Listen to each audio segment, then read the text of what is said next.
Goeiedag en baie welkom by Woordspieël. Vandag is ons by Lukas hoofstuk 9 en die tema is die draaipunt in my lewe. Lukas hoofstuk 9 vers 23 sê: Toe het hy vir die skare gesê: As julle my volgelinge wil wees, moet julle julle eie ek prys gee, elke dag julle kruis opneem en my volg. Vers 24: As julle probeer om julle lewe vir julleself te bewaar, sal julle dit verloor, maar as julle julle lewe ter wille van my prys gee, sal julle dit juis bewaar. Wat sal dit jou tog help as jy alles in die lewe bereik, maar in die proses jouself vernietig of skade aandoen? Jesus bedien in Judea en hy bedien in Galilea, hy doen wonderwerke, hy leer die mense en hy het 'n groot gevolg. Hy is tussen baie mense en groot skares. Hy beweeg dan op noord tot by Caesarea Philippi, waarskynlik die verste noord wat Jesus ooit self bedien het.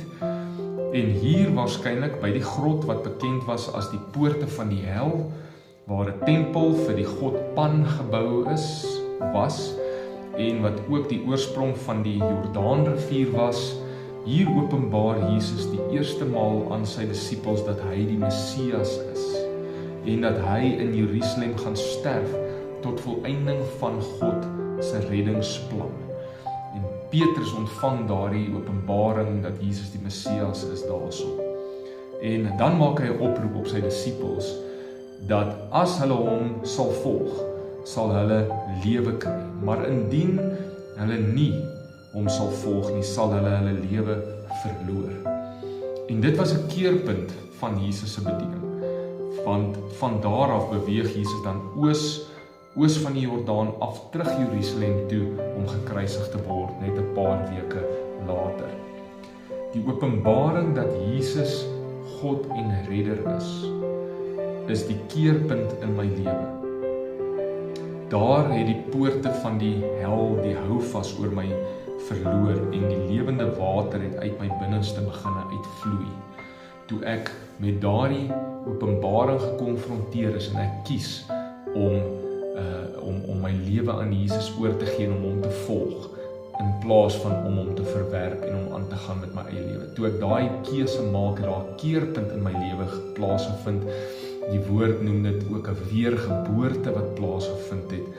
En van daar af het daar lewende water in my begin opborrel en die vyand het sy autoriteit oor my lewe verloor.